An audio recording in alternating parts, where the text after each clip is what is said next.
À tout le monde. Bonjour. Euh, bon, tout d'abord, je pense que l'explosion sociale du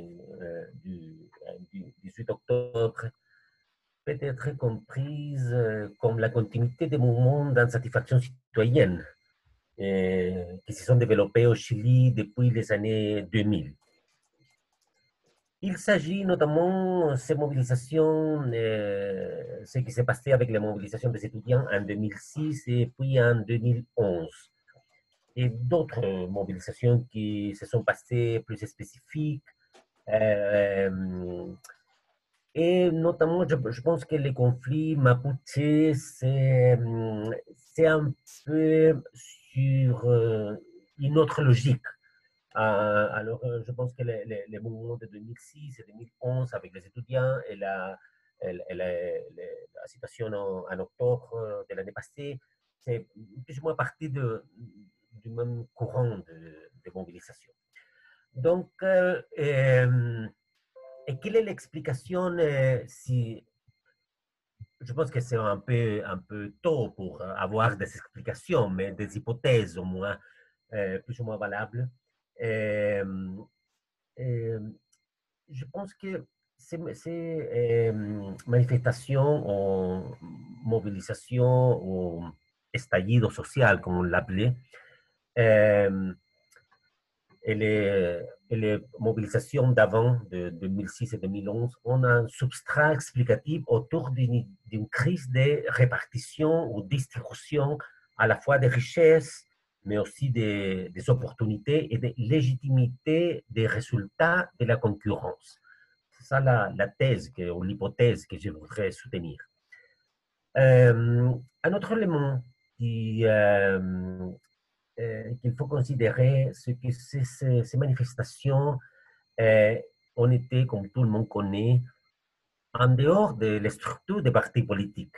Et les partis politiques ont dû suivre ces mobilisations pour, mais n'ont pas réussi à s'approprier des mobilisations. Ça, c'est assez spécial. Je ne sais pas si c'est tellement spécial vraiment, parce que ça s'est passé comme ça dans d'autres pays, dans d'autres types de mobilisations. Mais et l'autre idée importante, je pense, pour comprendre ces mobilisations, ces manifestations, c'est qu'ils sont des idées, un discours plus clair par rapport à ce qu'ils demandent et moins clair par rapport à une conception claire alternative pour l'ensemble de la société. Je veux dire avec ça que c'est, par exemple, le mouvement qui s'est passé avec les étudiants, c'est la gratuité dans l'éducation supérieure. Euh, Maintenant, en octobre, c'était je sais pas, la fin des systèmes privés de pension, etc. C'est des revendications assez spécifiques, mais qu'il n'y a pas vraiment, à mon avis, une proposition globale alternative pour la société. Donc, il y a aussi euh, un, un, un élément assez additionnel pour comprendre ces manifestations, c'est ce que j'appelle la dissociation entre le discours de l'élite politique et sociale sur les pays et la subjectivité de la population. Qu'est-ce que je veux dire avec ça? C'est bien clair qu'au cours des 20 dernières années, le discours sur la société chilienne a été basé sur les idées de développement continu et d'augmentation de la richesse et des opportunités pour pratiquement toute la population. Le paradoxe, c'est que si on fait référence aux données, on voit que cela est vrai. Si on voit les statistiques, parce que c'est vrai aussi qu'il a, on a parlé assez dans les dernières années sur les inégalités au Chili, mais les inégalités n'ont pas vraiment augmenté si on considère les 2 dernières décennies, plus ou moins. Euh, mais le problème, c'est que je parlais d'un paradoxe, que c'est cette différence entre l'objectivité, les données et les discours. certains discours de l'élite et la subjectivité de la population. C'est-à-dire que la majorité de la population considère que ces données ne sont pas vraies par rapport à sa vie. Et le problème aussi, c'est que ceci, c'est un discours basé sur l'idée que les réussites personnelles étaient les produits du mérite et pas des droits. Je ne sais pas si on comprend bien. C'est ce que j'ai réussi dans la vie, dans la société chilienne. Le discours du modèle, on dit que ça fait se fait un produit de mérite personnel, de mon travail, de mon effort, et pas nécessairement un produit des droits sociaux, c'est ce qu'on parle maintenant. Et le problème additionnel, est que l'autoperception du mérite, comme je disais, est toujours en relation sur l'autoperception de l'effort, du travail réalisé, ce qui produit une tendance à que les résultats matériels et symboliques obtenus soient perçus d'une façon inférieure à mon effort, à mon travail. D'ailleurs, c'est bien cela qui mobilise le système. C'est assez extraordinaire. C'est l'insatisfaction permanente malgré la réussite. C'est ça qui est la clé de mobilisation du système. C'est ce que j'arrive à certains réussis, mais que quand même, la population a une insatisfaction permanente. Si cela c'est vrai, alors nous sommes en présence d'un mouvement basé sur la contradiction créée par le discours du modèle de développement. C'est ce que je remarque comme un décalage entre ce qui m'est communiqué de l'extérieur et ce que je vérifie et produit comme discours de la relation entre effort et réussite. Dans la même ordre d'idées, c'est que nous avons vécu en tant que mouvement est vrai loin d'être une proposition anticapitaliste. Ça qu'il faut considérer d'une façon très sérieuse.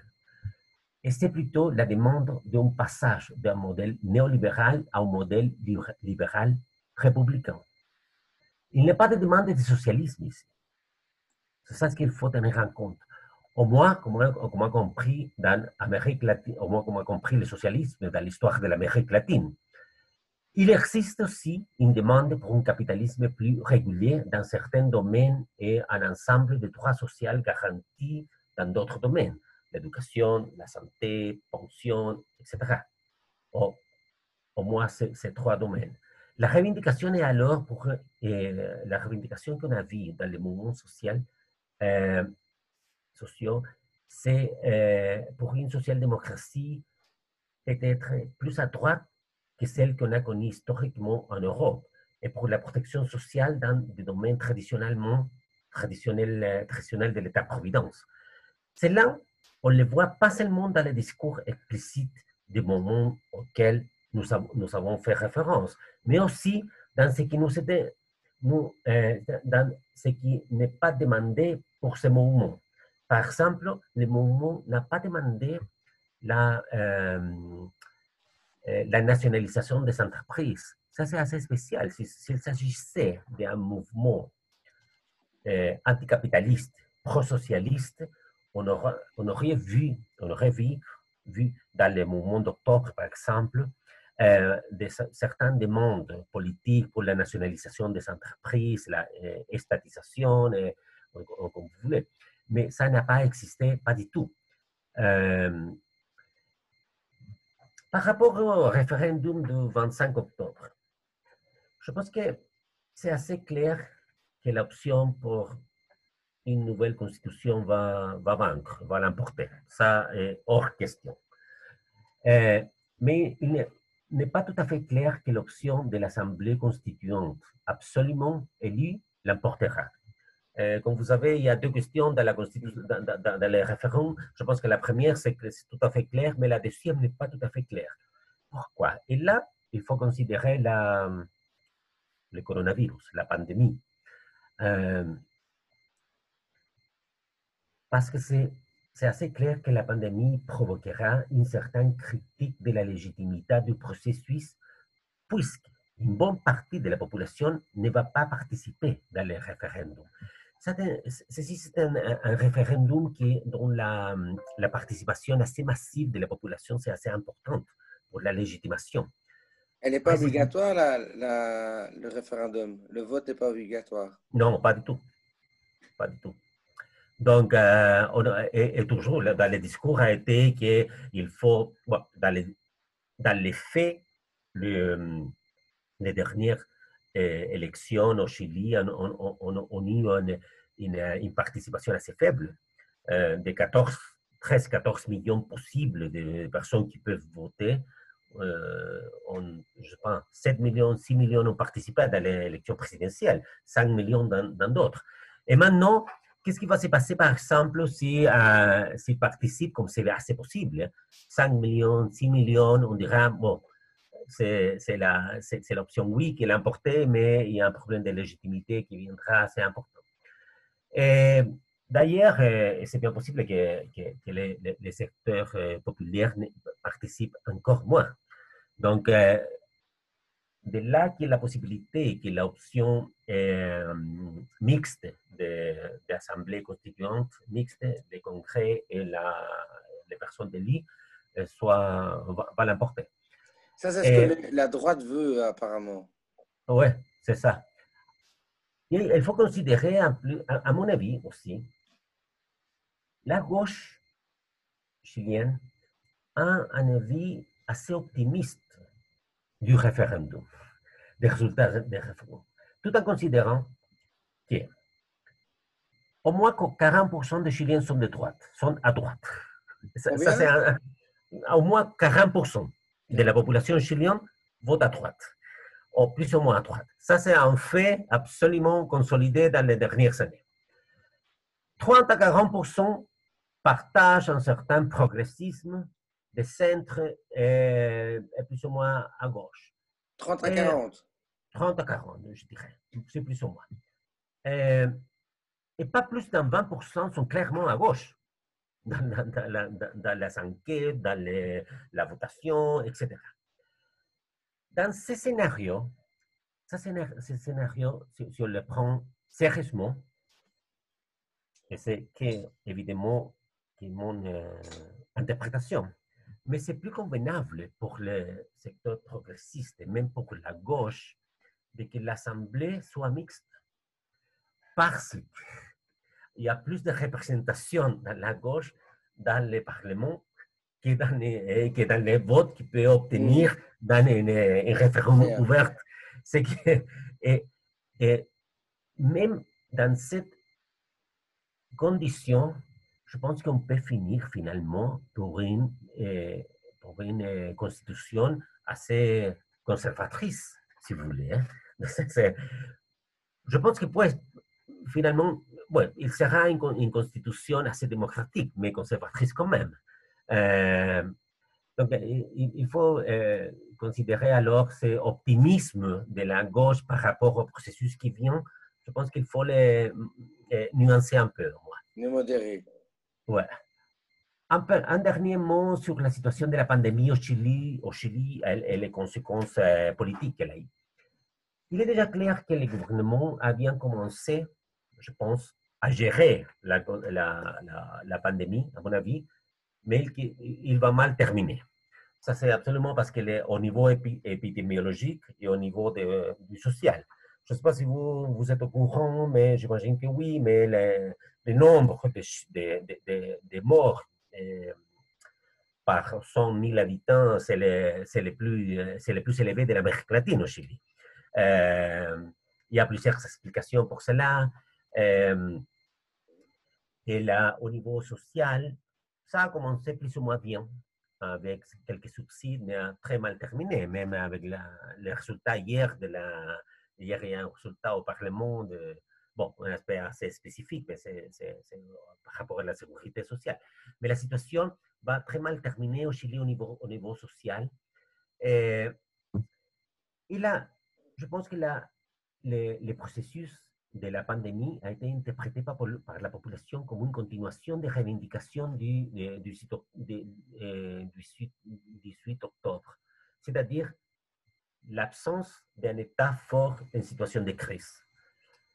Le problème à futur sera que les possibilités de distribution de la part de ces gouvernements et de ceux qui viendront seront beaucoup plus réduites pour les prochaines années. Et surtout parce qu'il y aura des sujets, des thèmes, des sujets qui ont croyé dépasser un peu dans l'histoire récente du Chili, que c'est l'extrême pauvreté et le chômage. Normalement, on disait que ce n'était pas tout à fait vrai, hein, que pratiquement l'extrême pauvreté avait disparu, c'était 4%, 5%, on verra augmenter ces chiffres à 15%, plus ou moins dans les dernières années, entre 10 et 15%. Et le chômage, c'était une préoccupation très faible au Chili, parce que c'est vrai que les modèles de développement avaient une capacité de création d'emplois assez forte. Alors, la coalition politique qui soit capable de bien gérer d'une façon efficace la, de l'extrême pauvreté et le chômage va vaincre dans les prochaines élections au Chili. Je pense qu'il y a un changement de code, si vous voulez. Les inégalités ne vont pas être considérées comme un sujet central de la société chilienne, mais le sera l'extrême pauvreté, par exemple, le taux de chômage. Il y a un certain, je pense qu'il y a un changement de code politique qui s'est passé avec la continuation de la crise sociale avec la pandémie. Et voilà, je ne sais pas si je suis déjà C'est sur plus ou le moins temps. le temps. D'accord. J'arrête ici alors. Merci Ok. beaucoup. Hein. Je vais garder ma question pour après pour le débat. D'accord. Et donc, on va passer la parole à Jorge Magazic. Voilà, c'est à toi, Jorge.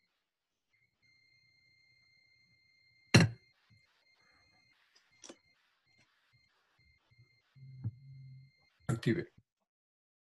Voilà, j'active mon micro. Et bonsoir à tous. Et l'exposé que j'ai préparé, disons, comporte 4 petits chapitres. Je vais les énumérer maintenant, comme ça vous suivez les structures. Donc, je vais parler, essayer de donner d'abord une interprétation sur l'explosion sociale. Ensuite, parler de cette explosion sous la pandémie, les rapports entre les mouvements sociaux et la pandémie. Le troisième point, c'est que je vais dire un mot sur les Mapuches, qui sont un peu à part. Et ensuite, je vais finir par la signification du vote de l'élection d'octobre. Donc, plus ou moins la même structure que mon collègue a suivi. Alors, s'il y a peut-être une nuance avec ce qui a été dit, mais je pense que l'explosion sociale constitue un saut qualitatif dans l'histoire, dans ce qu'on appelait autrefois, mais ça fonctionne, la conscience de classe. Jusqu'avant le 18 octobre, il y avait des mouvements sociaux, les étudiants d'âge secondaire, universitaires, les Mapuches, les régions, les femmes, mais c'était des mouvements sectoriels. Les étudiants demandaient une éducation gratuite et de qualité, les Mapuches une certaine autonomie, les femmes, on connaît les revendications féministes, etc. Mais je pense que le mouvement du 18 octobre est commencé comme une explosion sociale, mais ensuite il est devenu un soulèvement populaire parce qu'il a en quelque part assemblé toutes ces revendications. Je pense qu'il y a un programme politique latent qui n'est pas encore élaboré. Mais si on tient compte de tout ce qu'on crie dans les manifs, de tous les slogans qui sont revendiqués, il y a quelque part un chapitre pour chacun des aspects de la vie. L'enseignement, les pensions, la santé, la culture, les droits au logement, etc. Donc tous ces aspects, les droits des minorités, tous ces aspects sont touchés par les slogans.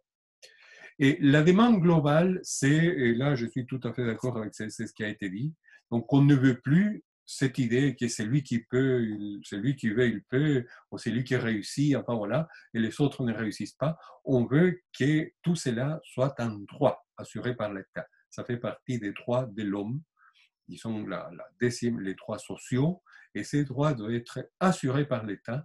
Et pour cela, il faut changer radicalement la Constitution, parce que la Constitution actuelle, en fait, garantit le libéralisme ou même le néolibéralisme, la concurrence, la réussite, ces types de valeurs.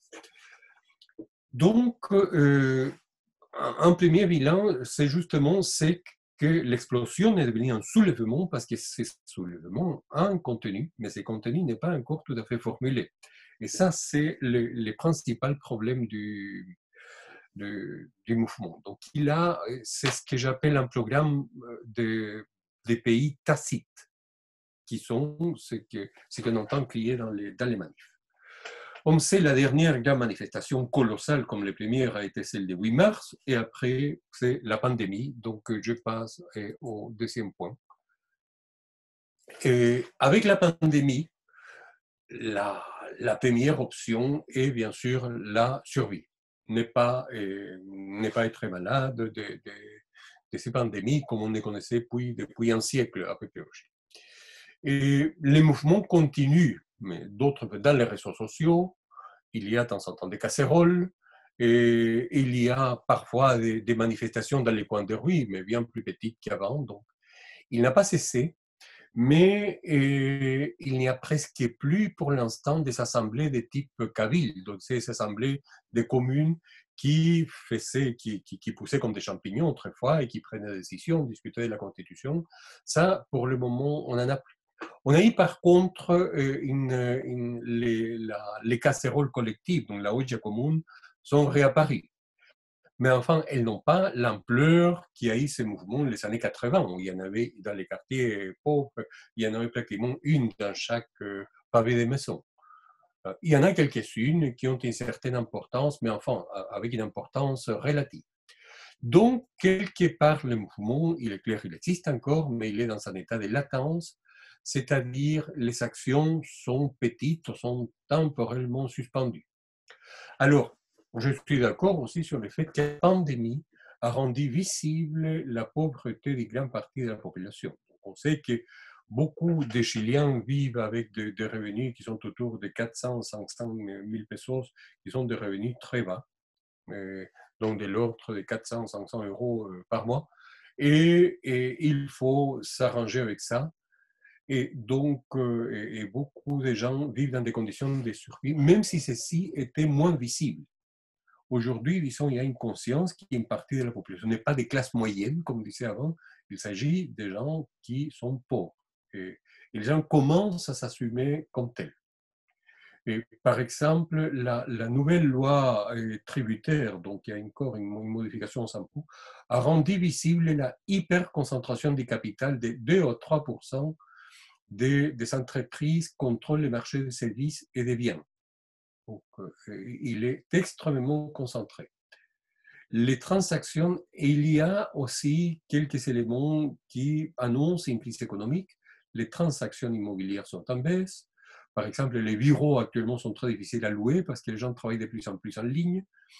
Et il y a plusieurs entreprises qui sont en diminution du personnel. Donc, la plupart des entreprises ont licencié des petites ou des moyennes quantités de personnel, mais les licenciements sont maintenant des monnaies courantes. Et sur le plan politique, il y a aussi des mobilisations pour défendre les services de base, parce que est-ce qu'on a le droit de couper l'électricité, l'eau, si quelqu'un ne veut pas la payer? Un des buts du mouvement, c'est dire non, même dans les cas d'impayés, ce sont des services de base qui ne peuvent pas être coupés. Là, l'idée des droits sociaux, et par exemple, les prolongements des congés de maternité jusqu'à la fin de la pandémie, dans tous ces cas.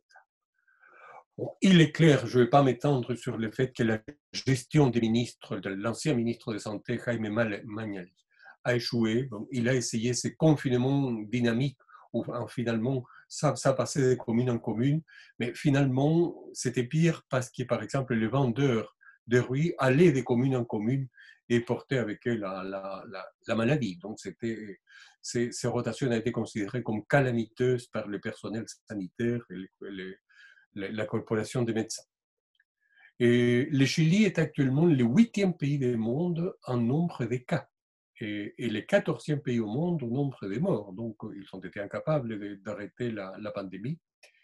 Et il est le numéro 2 en nombre de cas par habitant, après le Royaume-Uni. Si on compte les cas par 100 000 habitants, le premier pays est le Royaume-Uni, le deuxième est le Chili actuellement. Donc l'échec du gouvernement contre la pandémie est un échec retentissant. Le gouvernement a tenté aussi d'introduire des lois répressives, donc il a essayé de faire passer des lois. Mais je ne vais pas m'étendre, simplement je désigne tout cela. Donc ça, c'est les débats actuels. Et je pense que les débats, c'est un débat sur la survie. Et dans ce sens, intervient l'idée du 10% de pouvoir retirer 10% de l'épargne des pensions privées, versées aux administrations des fonds de pension, les AFP, qui était une prouesse parlementaire, parce que normalement, selon les lois actuelles, le président de la République a le monopole de l'initiative en matière de prévision, donc en matière de pension. Mais ceci a été introduit comme une loi qui modifie les articles transitoires de la Constitution. Et dans ce sens, ça peut être discuté, mais ils ont besoin d'une majorité spéciale, la majorité qui concerne les réformes constitutionnelles. Et pourtant, la mesure est tellement populaire qu'il a obtenu la majorité spéciale dans la Chambre depuis hier au Sénat, qui est pour la première fois, disons, les AFP sont touchés. Enfin, à mon avis, il y aura encore un volet dans les tribunaux constitutionnels. Donc, les sénateurs de droite veulent aller disant que la mesure n'est pas constitutionnelle. Mais enfin, le fait qu'elle soit votée par la Chambre et le Sénat, avec le vote d'une partie de la droite, ça montre jusqu'à quel point cette mesure est populaire, parce que la PSQC, elle a un soutien de l'ordre de 90%. Alors, ça, c'est les mouvements sur la pandémie. Un mot sur les Mapuches, parce que là, en fait, avant de préparer ceci, j'ai fait un sondage, enfin, j'ai téléphoné les gens au Chili.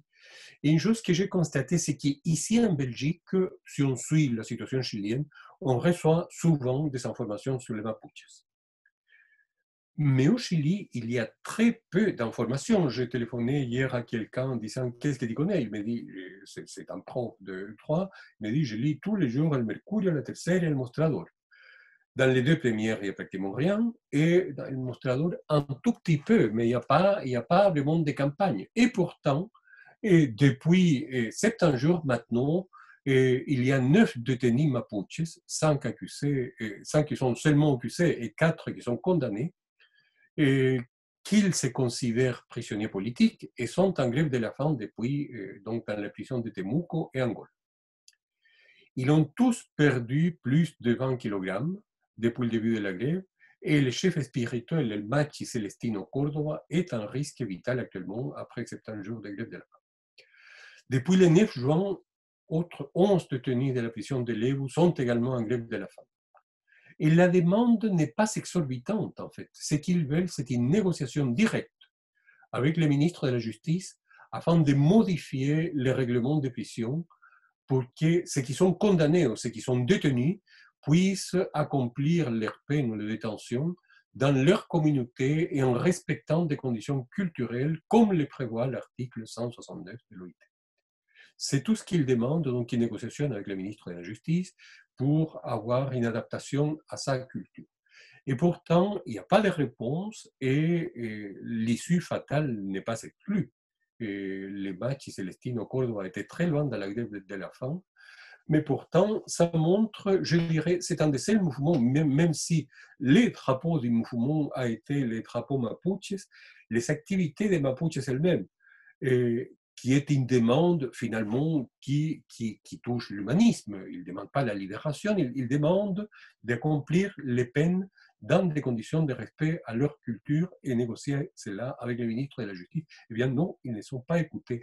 Et là, j'insiste, il faut peut-être insister dans la pression, c'est pour ça que j'ai parlé de ceci, parce que au Chili, c'est un sujet minime, pour dire le minimum. Donc il n'est pas il n'est pas, ça ne concerne pas, ou très peu en tout cas, les débats actuels. Et finalement, dernier sujet, la signification du vote d'octobre. Je pense que les débats sur une nouvelle constitution est pour le moment à l'arrêt. Je vais tout de même rappeler des choses que j'ai dit autrefois déjà dans d'autres interventions ici en Belgique. Je pense qu'il y a 2 ou 3 questions qui sont décisives et qu'il faut rappeler. Et les débats me semblent limités parce que le Parlement, en fait, a limité lui-même les pouvoirs de l'Assemblée constituante. Et je pense qu'il y a plusieurs limites, mais il y a 2 que je considère importantes. La première est la question de 2 tiers, donc les décisions doivent être prises par 2 tiers. Et le deuxième, c'est que ça ne peut pas enfreindre les traités internationaux. Et là, c'est plus délicat. Parce que je pense qu'il y a des questions, le Parlement ne peut pas faire la loi, ou en tout cas les règlements, d'un autre pouvoir de l'État, qui serait l'Assemblée, quelle qu'elle soit. Et pourtant, il l'a fait. Donc, il limite, en fait, il légifère sur ses pouvoirs. Mais si on dit les traités internationaux ne peuvent pas être remis en question, ça veut dire que les traités internationaux ont une catégorie supérieure à la Constitution, qui est une question très néolibérale, donc les traités internationaux. Et les traités internationaux, ce n'est pas les traités qui concernent la Cour des droits de l'homme ou les 169 de l'OIT qui le remettent en question, c'est les 40 et quelques traités de libre-échange qui, par exemple, créent des cours de justice spéciales pour, dans les cas où il y a des différends entre l'État et multinationales. Ou ce type de choses, ce sont des traités qui, effectivement, laissent la libre circulation des marchandises. Donc là, je pense qu'il y a une limite importante. Il y a, à mon avis, aussi ce que j'ai appelé un trou noir, parce qu'ils disent 2 tiers. Ce qui, si on limite, ce n'est pas tout à fait, je pense qu'ils n'ont pas le droit de le dire, mais enfin, si on regarde les autres assemblées constituantes, par exemple en Bolivie, c'était 62%, la majorité spéciale. 2 tiers, c'est 66%, on n'est pas très loin. Et dans la plupart des assemblées constituantes qu'on a connues, même celle de Venezuela, même celle du Pérou en 69, celle de la Colombie, il y avait des majorités spéciales. Donc ça ne me semble pas farfelu. Mais le problème, c'est qu'est-ce qui se passe s'il n'y a pas une majorité spéciale? Et là, il n'y a pas de réponse. C'est pour ça que je dis un trou noir. Il y a une série de juristes comme Attias qui disent alors c'est le Parlement qui décide. Il y a une partie de la droite qui dit alors on continue comme avant. Donc, mais il n'y a pas une solution institutionnelle. Alors, à mon avis, et pour ça, c'est qu'il faut une participation décisive, c'est l'Assemblée constituante qui va décider qu'est-ce qui se passe quand il n'y a pas une majorité spéciale. Je pense qu'elle a le droit de se doter d'une majorité, ça peut être 60%. Moi, j'avais pensé, à mon avis, ça devait être 60%. Mais enfin, 66%, c'est... Mais s'il n'y a pas 66%, il faut soumettre la différence en référendum, que ce soit les peuples, donc les souverains qui décident. On rédige 2 positions différentes sur les sujets constitutionnels, parce qu'il y a certains sujets qui peuvent être réglés par la voie de la loi. Mais s'il y a une différence sur le fait que le régime est parlementaire ou présidentiel, là, on ne peut pas dicter une loi, parce que les lois ont besoin de cette indication préalable. Ou si le régime est fédéral ou s'il est centralisé. Là aussi, on ne peut pas faire des lois tant qu'on ne sait pas si le régime, quel est le pouvoir des régions. Et pour citer ces types d'exemples. Et donc, ce type de choses, s'il n'y a pas 2 tiers d'accord, ce qui est probable, doivent être soumis à référendum. Et dans ces référendums, c'est la majorité qui l'emporte. Je pense que c'est la manière la plus démocratique. Mais cette décision, c'est une proposition que je fais, devait être une proposition de l'Assemblée constituante, et pour ça, elle devait se déclarer constituante. Je pense qu'elle a le droit de dire « nous sommes élus », probablement ils seront élus avec une participation plus importante que l'actuel Parlement. Dans ce sens, elle aura plus de légitimité, et de dire nous ne voulons nous soumettre à aucune limite, ni aux limites des 2 tiers, ni certainement pas aux limites des traités internationaux. Et si on n'a pas une majorité spéciale, eh bien, on soumet ça au référendum. Donc voilà l'enjeu. Alors, je pense qu'il faut participer, parce qu'il y a certaines tendances qui disent, bien sûr, cet accord comporte des pièges, hein, et les pièges des tiers, les pièges des traités internationaux, mais s'il y a une forte majorité pour éliminer ces pièges dans l'Assemblée constituante, à ce moment-là, et on pourrait effectivement essayer d'aller d'au-delà et d'instaurer des droits sociaux. Est-ce que c'est acquis? Je ne sais pas. Je suis peut-être un peu plus optimiste parce que l'espoir que j'ai, c'est que ces énormes manifestations qui a eu de plus d'un million de personnes, la plupart de ces millions de personnes qui manifestaient, c'est des gens qui ne votaient pas. Si cette fois ils votent, ça peut modifier les comportements traditionnels de l'électorat chilien tel qu'il a été, tel qu'il a voté les dernières années.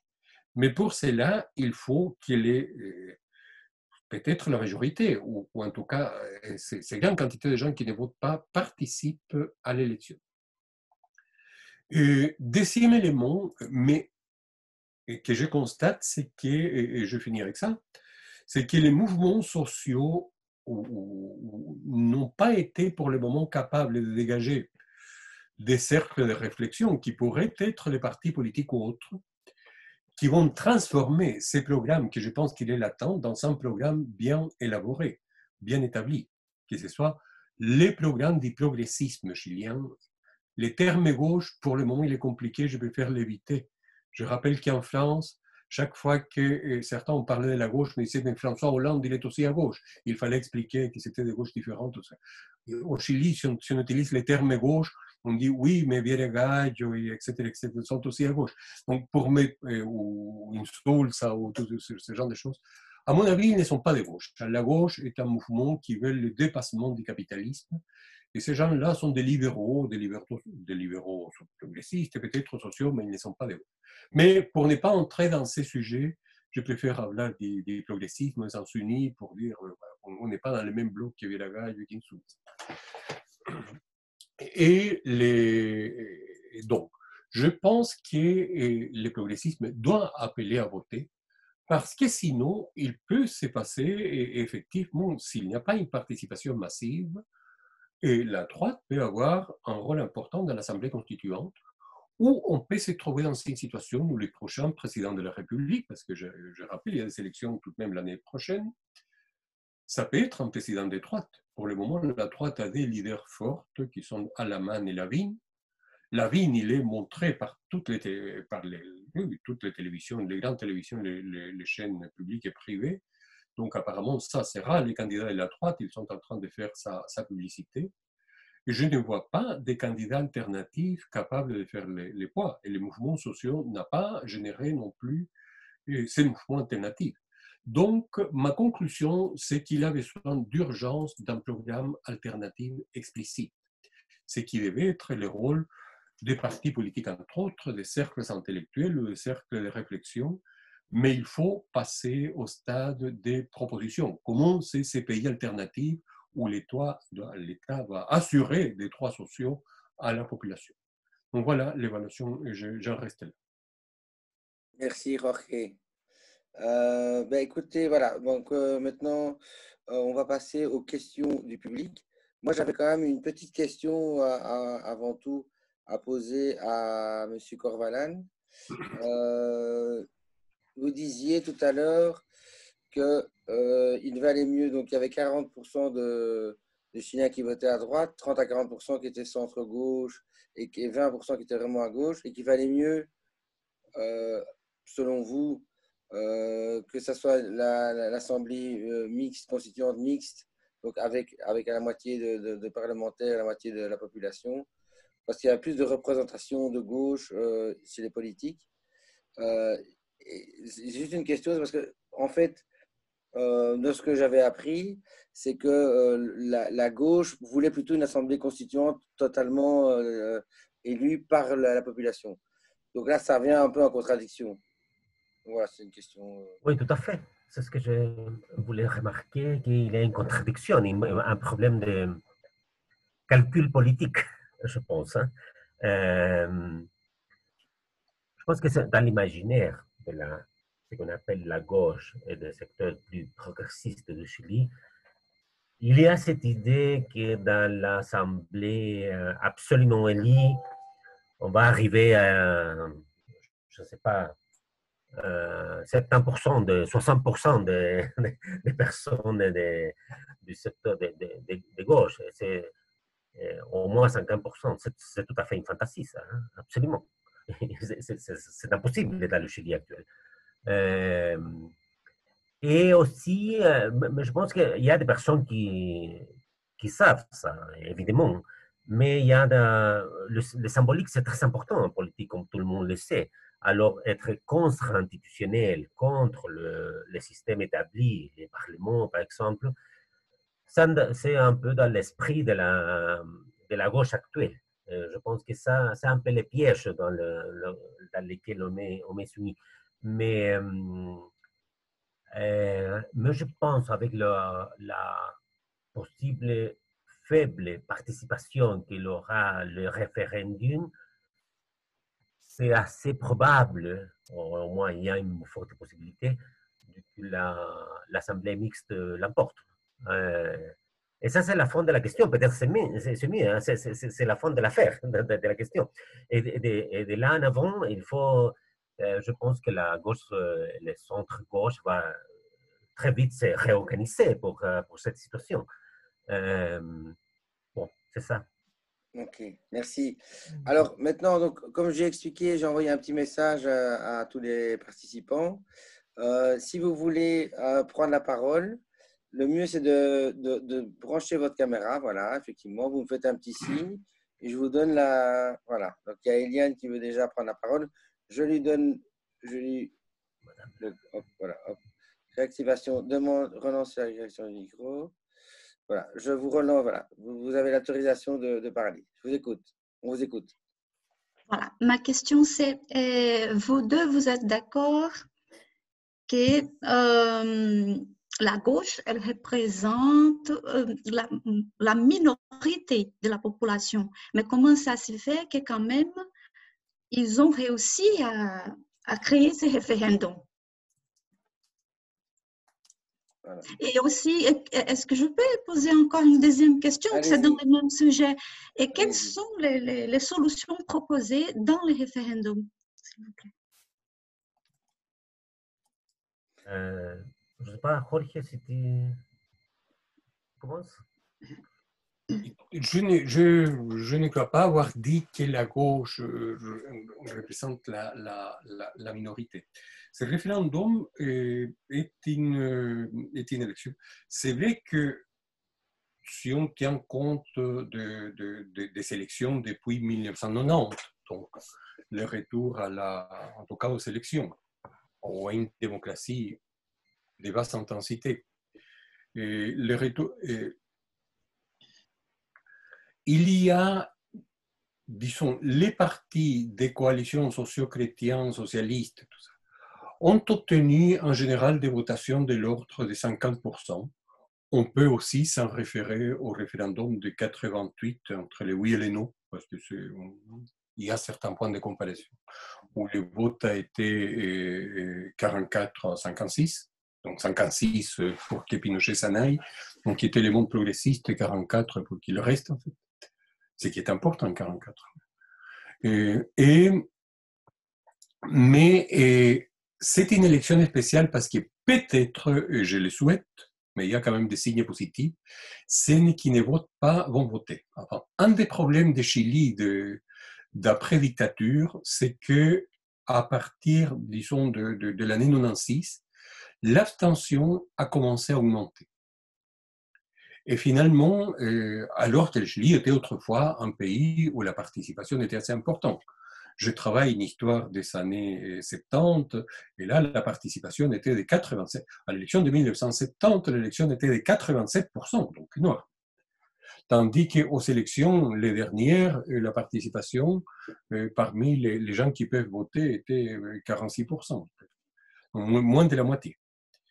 Alors, un des problèmes, c'est que, en gros, la politique, les parlements, disons ce que certains appellent la classe politique, étaient déconnectés des problèmes de la population et une partie de la population ne s'intéressait plus aux élections.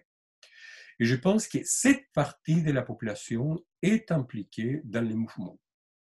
Maintenant, si c'est vrai, j'espère qu'elle va participer au vote. Je peux me tromper, bien sûr. Et dans ces cas, on peut espérer une surprise, comme les votes du 88, par exemple. Donc, ça veut dire, Jorge, que la population qui est dans la rue et qui a réclamé le référendum n'était pas votante et tu espères, La majorité de ces gens ne votaient pas aux élections. qu'ils voteront à la prochaine Parce que élection. d'ailleurs, l'abstentionnisme est plus important chez les jeunes. Et les gens qui vont aux élections, ils disent que parfois, certains locaux de votation, ça ressemble à une réunion du troisième âge. En fait, il y a des bons moines de jeunes qui vont voter.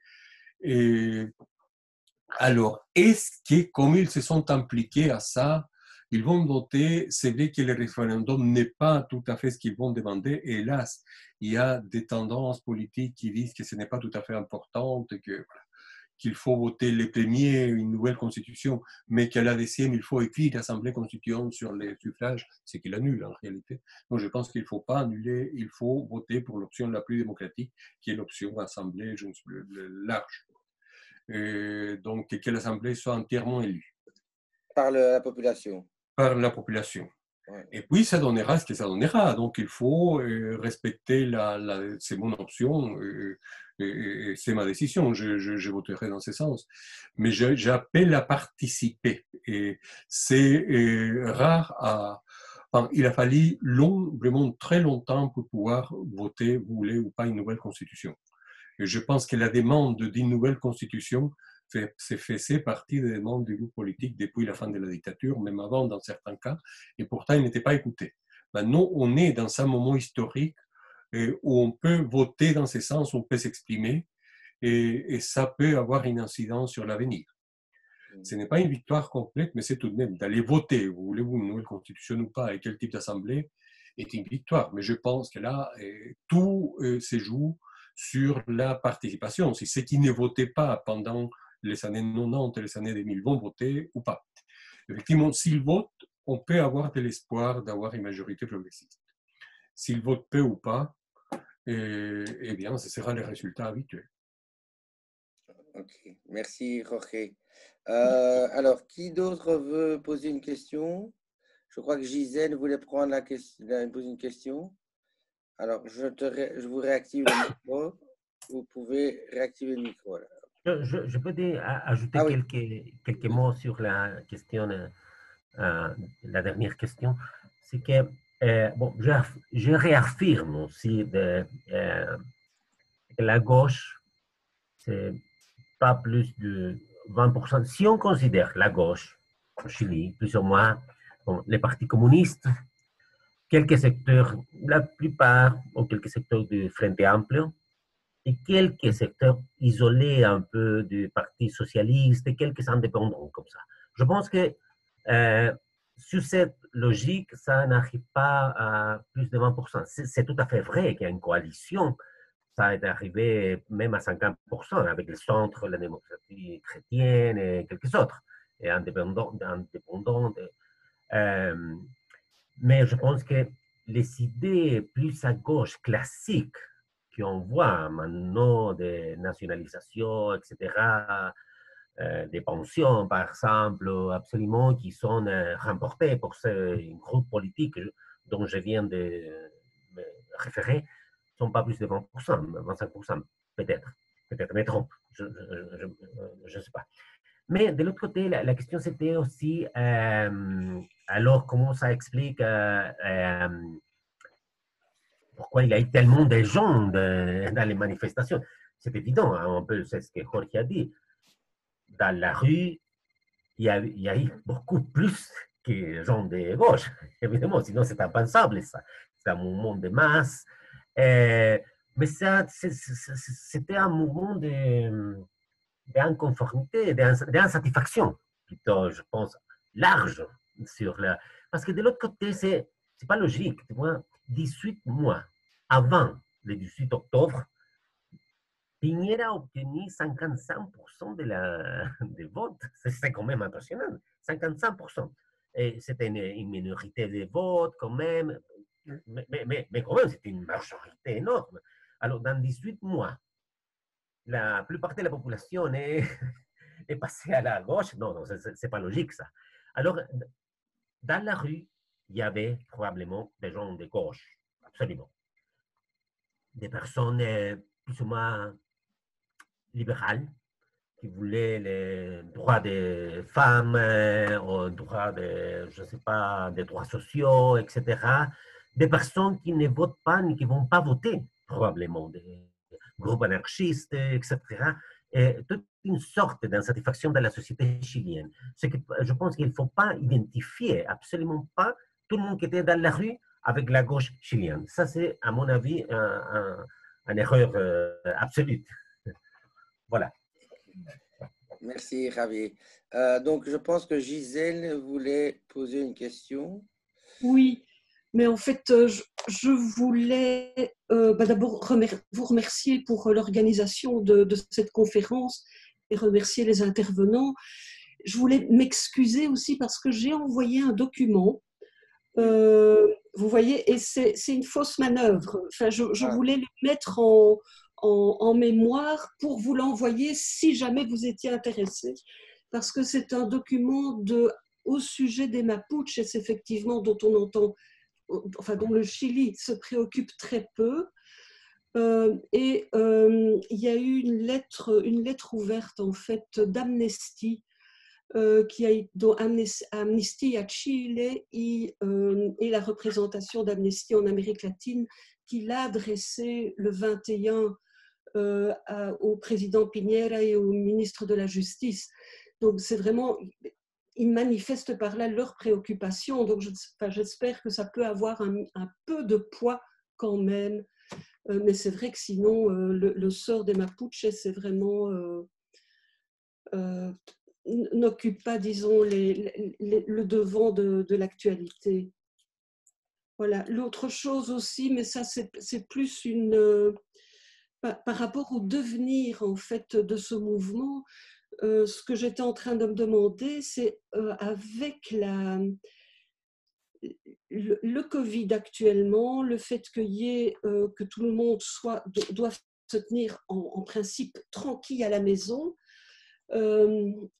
comment va se passer le processus électoral et la préparation en fait à ce processus électoral si les gens ne peuvent pas se rassembler pour discuter. Je ne sais pas si ma question est claire, mais il va y avoir un processus électoral pour préparer le référendum, mais comment est-il envisagé, s'il est déjà envisagé d'une certaine façon actuellement, quoi. Voilà. Alors, Monsieur Gravalan, Monsieur Magazic, qui veut Bon, répondre? ce que je peux répondre, c'est que niveau technique, on dit que le référendum va se passer sur 2 jours et pas un jour. Et avec tranche de personnes qui vont voter par les documents d'identité, de façon de ne pas se rassembler trop de gens dans le site de votation. Mais je pense que ça d'un côté plus technique, mais je pense que votre question c'est plus conceptuelle, dans le sens de, je ne sais pas si je l'interprète, je fais la bonne interprétation de votre question. C'est que, oui, il faut une ambiance pour un référendum d'une constitution. Il faut faire des débats. Et ça avait commencé un peu dans les mois précédents au Covid.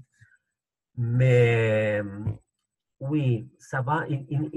C'est très difficile. Je pense qu'il n'y aura pas une ambiance politique de débat dans la pandémie, ce qui est tout à fait pénible, à mon avis. Personnellement, moi, je pensais que le mieux, c'était d'amener les référendums pour le mois d'avril, par exemple, pour la prochaine année. avec une situation plus calme qui permet une bonne réflexion et qui surtout qui permet une participation de, je ne sais pas, on parlait à l'époque, il y a quelques mois, de 7, 10 millions de votes. Maintenant, je pense qu'on aura 5 millions, 6 peut-être, sur 14 millions ou 13 millions. Ça sera compliqué et en plus, sans beaucoup de débats, parce qu'en fait, ce n'est pas la même chose de faire un débat sur un sujet comme ça par Zoom que par en direct. Ce n'est pas dans la nature ça, du débat politique traditionnel. Voilà.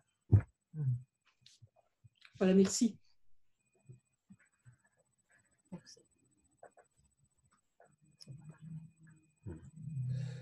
Alors, je réactive ma vidéo. Voilà.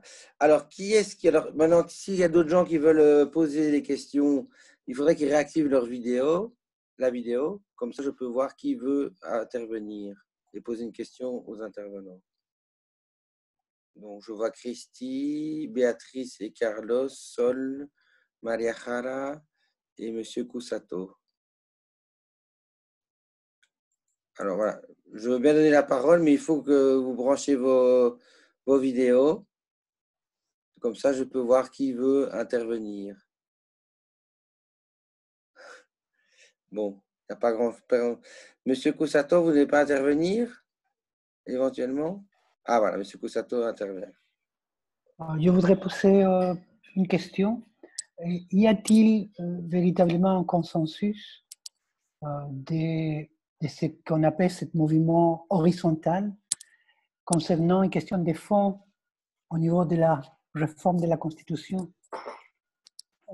Il s'agit de la question le concept de subsidiarité qui est la base fondamentale de la Constitution actuelle. Est-ce qu'il y a consensus sur le fait de faire disparaître cette notion qui définit véritablement la Constitution chilienne? Ma question, c'est pour M. Corvala. Je ne sais pas, je pense que non. Elle n'a pas... je pense qu'elle n'a pas un consensus là-dessus. Hein. Donc, le Chili, c'est un pays, d'une certaine façon, semblable à la Belgique. Hein. Je travaille au niveau des recherches appliquées sur le domaine de l'éducation, des politiques de l'éducation, un peu de l'histoire de l'éducation. Et l'éducation au Chili a été... Il y a une longue histoire de l'éducation publique au Chili, mais une longue histoire de l'éducation subventionnée, comme d'autres activités, comme c'est en Belgique aussi. Il y a un réseau catholique de l'éducation, etc. Et tout ça revient dans l'idée que l'État subside l'activité privée. Et je pense que ça, c'est un peu dans l'ADN des Chiliens. Et c'est très difficile. Je pense qu'on peut limiter la subsidiarité avec un but de profit. Ça, c'est une autre chose. Et ça, je pense que ça va passer, probablement, dans une nouvelle constitution. Mais pas plus que ça. Hein. Je pense que ça va plus ou moins rester comme idée que l'idée de l'État subsidiaire. C'est le privé qui est subsidié par l'État, c'est ça que vous dites? Oui, c'est ça. J'ai une deuxième question, si vous permettez. Jusqu'il y a quelques mois, les autorités chiliennes et même une partie de l'opinion publique pensaient et croyaient que le système de contribution aux pensions était une espèce de bunker inamovible.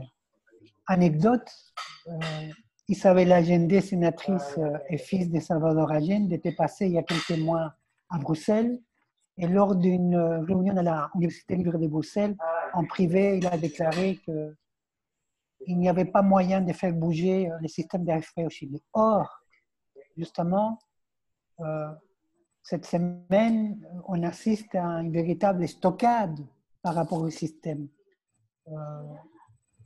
Cela est quand même symptomatique qu'il y a des éléments fondamentaux qui sont en train de changer au Chili.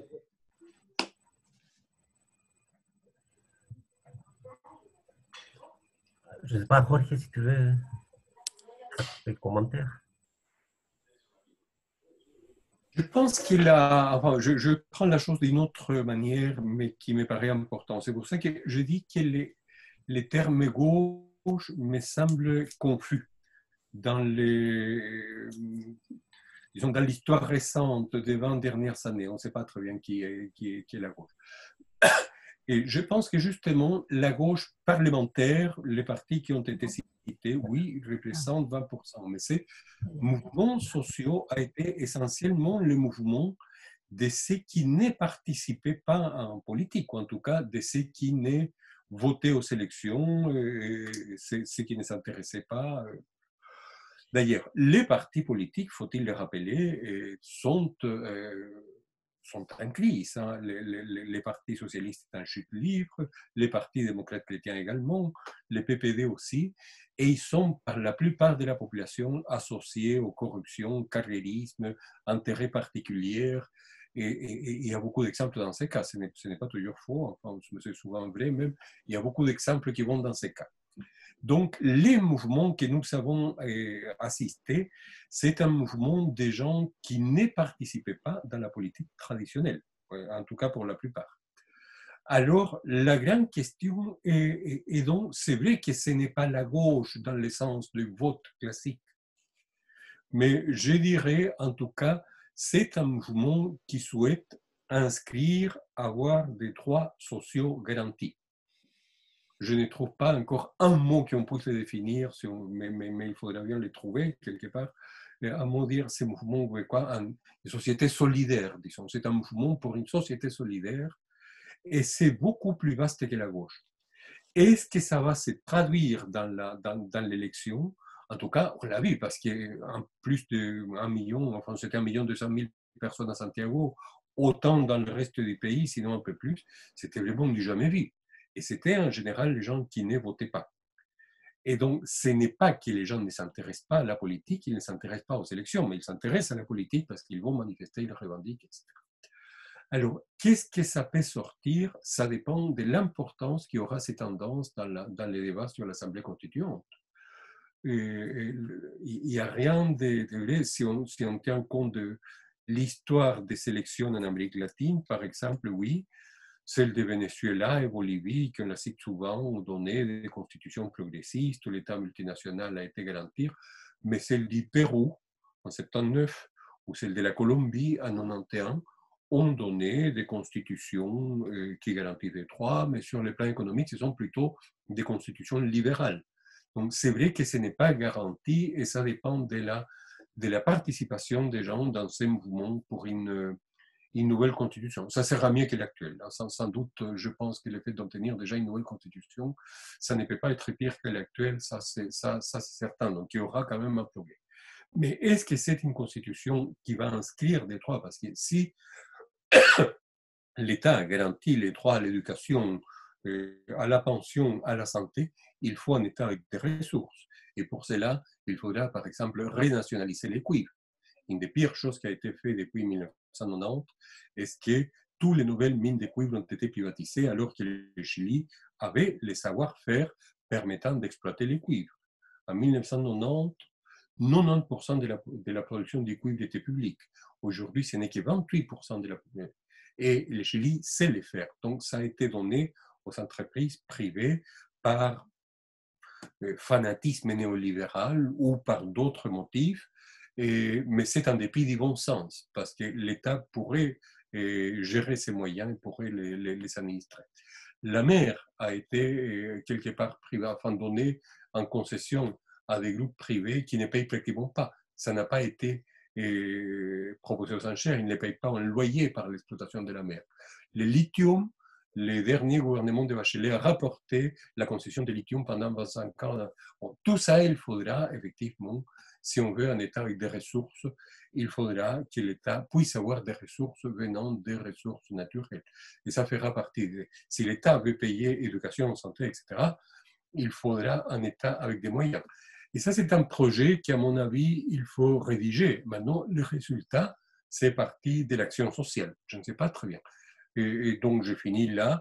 Les défis, c'est si ces gens qui ne participaient pas de la politique traditionnelle, mais qui font de la politique dans les manifestations, vont participer à l'élection. S'ils participent massivement, on peut avoir un résultat intéressant. Donc, tu as bon espoir, Jorge. Il faut convaincre aux gens de ne pas s'abstenir d'aller voter. Parfait, merci Jorge. Mais il y a une occasion, s'ils vont manifester, ils pourront aller voter quand même. Ça me paraît logique. Non, est-ce qu'ils vont le faire? Je ne sais pas. Ouais, ça me paraît logique que les gens qui vont dans la rue aient envie de voter pour donner leur opinion de manière légale aussi. Parfait, merci Jorge. Alors, est-ce qu'il y a d'autres personnes qui veulent intervenir? Il n'y a aucune vidéo à part Eliane qui est allumée. Donc, M. Koussato est intervenu, Mme Gisèle aussi. On peut envoyer des messages, peut-être. Est-ce qu'il y a des messages? J'ai envoyé un petit message pour dire que... Mais je pense que... Non, mais personne n'a envoyé de message, non. Pour l'instant, non. Il y a juste Mme Gisèle qui a envoyé le document sur les Mapuches. Donc, il y a Christy, Maria Jara, Sol et Béatrice et Carlo qui n'ont pas encore posé de questions. Est-ce que l'un d'entre vous a envie d'intervenir, de poser une question aux intervenants? Est-ce que je peux... C'est Christine ici. Bonjour, bonsoir. Bonsoir encore. Si je pourrais... c'est sur la question par rapport au Mapuche aussi. Je suis inquiète. C'est vrai que par rapport à la TV, les médias ne parlent presque rien. Donc, est-ce que nous pouvons faire quelque chose depuis d'ici, de Bruxelles, par rapport à ce sujet? Oh. Moi, je sais que Maria Jara est parmi les gens qui nous écoutent et c'est elle qui suit le dossier Mapuche. Donc, je ne sais pas si elle veut dire quelque chose. Et après, elle peut m'envoyer ou vous pouvez lui donner mon adresse mail après, je ne sais pas. Ah, les documents qu'il y a ici. Ah, ok, d'accord, super. Ah, je vois qu'il y a un document. Et Maria Jara, voilà, qui est parmi les... Ça va. C'est elle qui anime les comités Mapuche. D'accord, oui. Je peux vous mettre en contact si vous m'envoyez votre adresse email avec Maria Jara. Si chacun envoie l'adresse email, je peux vous mettre en contact. Oui, vous savez mon adresse email parce que j'avais envoyé à quelqu'un. Attends, mon adresse mail, c'est qui, monsieur Sébastien? C'est moi. Ah, oui, voilà, vous savez mon adresse. Christina, c'est ça, Christina. Oui. Oui, c'est votre adresse email. Oui, voilà, et vous pouvez se la donner à tous. Et... Je prendrai contact avec Maria Jara. Merci. Et je crois que j'ai le document ici à côté. Mais c'est que je ne veux pas plus continuer à faire des choses. Oui, voilà. Sinon, je vais... Oui, voilà. Merci, c'est ça. Et je ne sais pas aussi si c'est mieux faire les référendums maintenant, le mois d'octobre, le 25, ou le déplacer pour l'année prochaine, pour le mois d'avril, justement pour pouvoir les expliquer, se rassembler avec les gens et discuter un peu qu'est-ce que c'est le but, voilà, si les gens sont bien informés. Ouais. Ouais. En tout cas, le référendum sera le 25 octobre. Ça, c'est tout à fait clair déjà. À mon avis, c'est impossible de les déplacer encore l'année. Les déplacer, oui, non. C'est tout à fait impossible maintenant. Mais peut-être que c'est mieux, monsieur, parce que c'est justement maintenant, par rapport à ce que c'est vécu hier. dans le Parlement, dans le Congrès, oui, voilà, et le difficile que c'est réussir à avoir les droits del 10% par rapport à ses propres revenus, voilà, que sont par rapport à l'AFP. Si les gens on a vu ça, peut-être que ça les donne un avis sur qu'est-ce que c'est meilleur, une nouvelle constitution ou... Voilà, c'est ça. Oui, mais le pire scénario, à mon avis, Oui, c'est que le 25 octobre vote oui, ah, un 5, parti. 6 millions Oui. et que l'option pour gagne pour 55-60%. Est-ce que, Ça, c'est le pire qui peut se passer. est-ce que vous ne pensez pas aussi que c'est une stratégie de la droite de faire tout ce que déjà fait que vous avez expliqué par rapport à cette semaine confinée à un quartier, la semaine prochaine confinée à un autre quartier, comme ça, les gens qui sont plus vulnérables sont tombés malades et si c'est possible disparus. Excusez-moi, parce qu'à la clinique allemande et dans toutes les cliniques privées de Santiago, c'est un hôtel de luxe, comme on a arrangé tous les étages pour recevoir les malades. Voilà, mais c'est un secteur de la population, c'est le secteur plus riche, pas le secteur plus pauvre.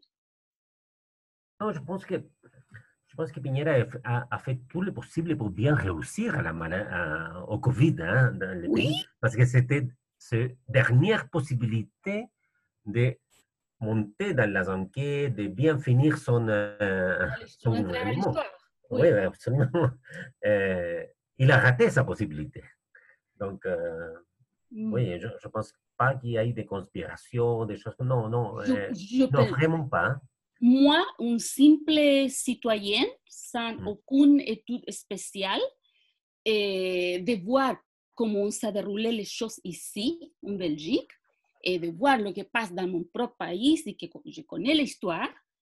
Et voilà, je pensais simplement depuis le début, voilà, on le fait presque, parce que comme ça, entre moi de pauvres arrivent à la fin, tant mieux.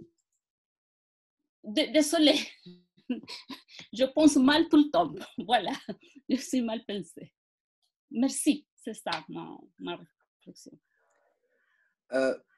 Peut-être que Maria Jara a envie d'intervenir. Je vais lui donner la possibilité de parler. Voilà, elle peut intervenir, Maria Jara, par rapport à ce que Madame Cristina a dit et ce qu'elle a demandé. Vous êtes là, Maria Jara? Je vous donne l'autorisation. Non, je pense qu'il ne faut pas insister sur voilà, ceux qui sont là. Alors, est-ce que quelqu'un d'autre a envie de poser des questions? Voilà. Béatrice et Carlos. Ok, je vous donne la possibilité de parler. Voilà. Allez-y. D'abord, remercier pour cet exposé et l'invitation qu'on a reçue. Et évidemment, savoir de tous les deux qui ont fait ce type d'exposé, quelle est leur opinion par rapport à la possibilité de ce référendum au Chili, mettre un point final dans la privatisation de l'eau au Chili, inclus de la mer. Merci.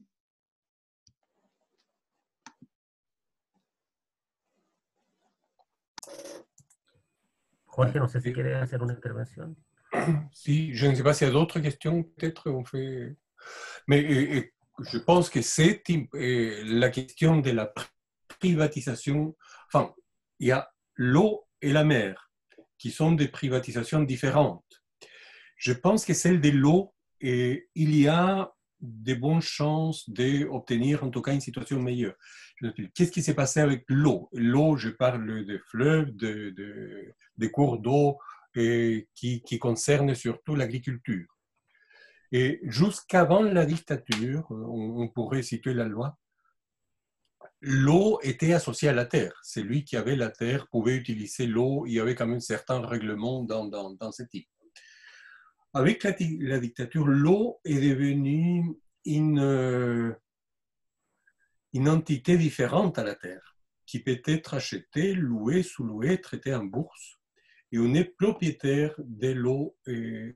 Donc, elle ne sert pas à associer la terre. Donc, quelqu'un qui possède des droits sur l'eau peut la détourner, peut la vendre, pas pour arroser la terre, pour une autre chose. Donc, et là, on trouve des énormités. Et donc, il y a parfois des gens qui arrosent simplement des cultures d'avocats, alors qu'il y a des habitants qui n'ont pas suffisamment d'eau pour la survie.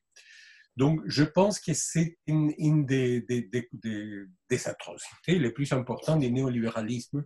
Et la question de l'eau, concernant, disons, l'eau qui sert à arroser la terre et l'eau pour la consommation de la population, c'est quelque chose de très demandé. Donc, si jamais ça s'est soumis à un débat ou à un vote, je pense qu'il y a de fortes chances qu'on va revenir à un système où l'eau sera déprivatisée. Et revenir un peu à la situation d'avant au minimum. Maintenant, la mer, c'est autre chose. La mer, en fait, c'était récemment, sur une loi dans laquelle M. André Saldiva a été... En fait, la mer, il y a des concessions à des sociétés privées qui font la pêche, et il a été divisé en 6. Mais logiquement, dans une concession, disons, l'État doit faire un appel d'offres et finalement on fait une concession pour X années au plus offrant, en disant combien vous payez pour les droits d'exploitation de la mer pendant autant d'années. Eh bien, ça n'a pas été comme ça, avec le prétexte de garantir des droits aux petits pêcheurs artisanaux qui pêchent dans la côte. On a dit on va faire gratuit, donc on fait gratuit pour tout le monde. Et actuellement, les 6 grandes familles qui ont la concession de la mer ont la concession gratuitement. Ce qui est effectivement absurde. Il y a beaucoup de travail dans ce sens, même des libéraux, je pense au journaliste Matamal, qui est un libéraux, mais un libéraux intéressant, bien informé. Et il tire à boulet rouge contre ça en disant non, le rôle de l'État, c'est faire un appel d'offres pour un temps limité et donner ça aux plus offrants. L'État ne touche pas un centime par la concession de la mer qu'il a fait aux grandes familles. Ce qui est aussi également une énormité, donc je pense que ça a des chances aussi. Et donc, ça, c'est les 2 grands enjeux concernant l'eau, mais qui sont parmi un des éléments les plus grossiers du néolibéralisme. Si on soumet ça, je dirais, en référendum, il y a une très large majorité qui serait pour modifier les types de concessions à la mer et les types de concessions qui se font à l'eau d'arrosage et à l'eau pour la consommation privée. Voilà, ça c'est mon avis. Merci beaucoup. Merci beaucoup. Merci Carlos pour la question. Alors voilà, mais, il y a encore d'autres possibilités de questions, il y a encore du temps, donc je ne sais pas si quelqu'un a envie d'intervenir encore. Oui, Eliane.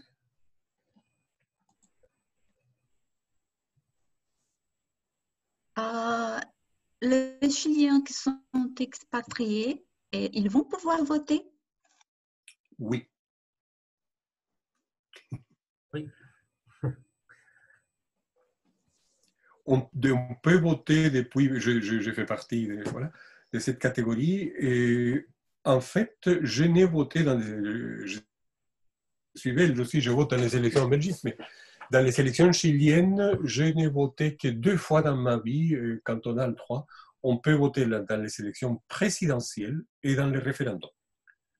Mais il faut être inscrit dans les consulats une période de temps avant, mais enfin voilà. Moyennant ces démarches, on peut voter.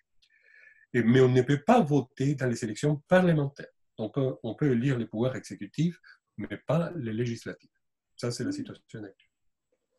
Donc, les ressortissants chiliens, comme toi qui sont belgo-chiliens, mais ceux qui sont juste chiliens, ils ne peuvent pas voter aux parlementaires non plus alors. Non, non, personne. Enfin, les Chiliens qui vivent à l'étranger, et Chiliens ou Belgos, ne peuvent pas voter dans les élections parlementaires ni municipales. Ils ne peuvent voter finalement que dans les présidentielles, dans les primaires présidentielles, dans les présidentielles et dans les référendums. Dans tous les autres, on ne peut pas. Merci. Merci Eliane pour la question. Ben voilà, donc est-ce qu'il y a d'autres questions parmi vous? Ou alors, voilà, je vous écoute. La parole est à vous.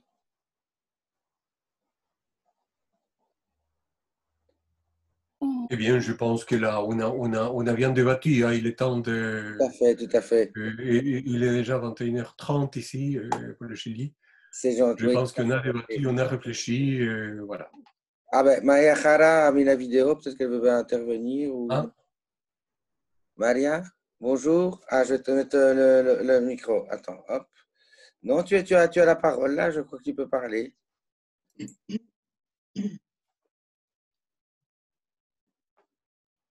Je ne t'entends pas. Attends, Maria, je ne t'entends pas. Pourtant, là, je suis muet. Hop. Réactive ton micro.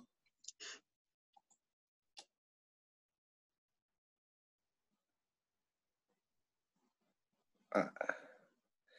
On ne t'entend pas, Maria. Enfin, moi, je ne t'entends pas. Maria, je crois qu'il y a un problème avec ton micro.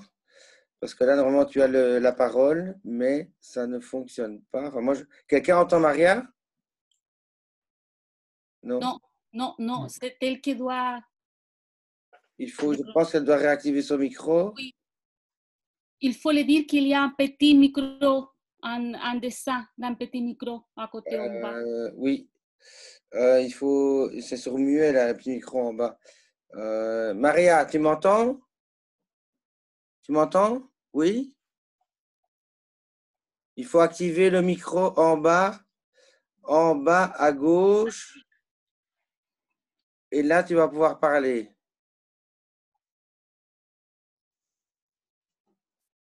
On ne t'entend pas. Hein. Ouais, elle l'a bien activé, mais ça ne marche pas. Ben oui, c'est Bon, mais... Bon. Ben Maria, je suis désolé, on ne va pas pouvoir t'entendre, je suis désolé. Voilà, je suis désolé. On ne va pas laisser tout le monde. Ah oui, ben oui. Mais voilà, normalement, le micro est activé, tu as la possibilité de parler, mais ça ne fonctionne pas apparemment.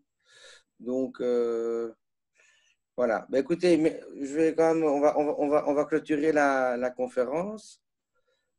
Désolé que Maria ne puisse pas s'exprimer. Mais voilà, donc merci à tous en tout cas d'être venus, d'avoir participé à cette conférence. Merci aux intervenants, M. Magazic, M. Corvalan.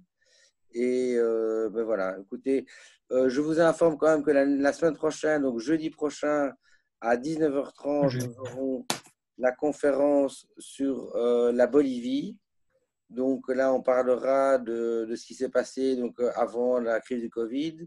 Évidemment, tout ça a été reporté comme le référendum au Chili, comme beaucoup de choses dans le monde, hein, on va dire. Donc voilà, la semaine prochaine, ce sera sur la Bolivie, avec deux sociologues boliviens qui interviendront. Et donc voilà, je vous donne rendez-vous la semaine prochaine. Et je vous souhaite une bonne soirée. Merci à tous. Merci à M. Magazic, M. Corvalan. Et voilà. Merci à tous. Je ne sais pas comment clôturer, mais je vous remercie à tous. Voilà.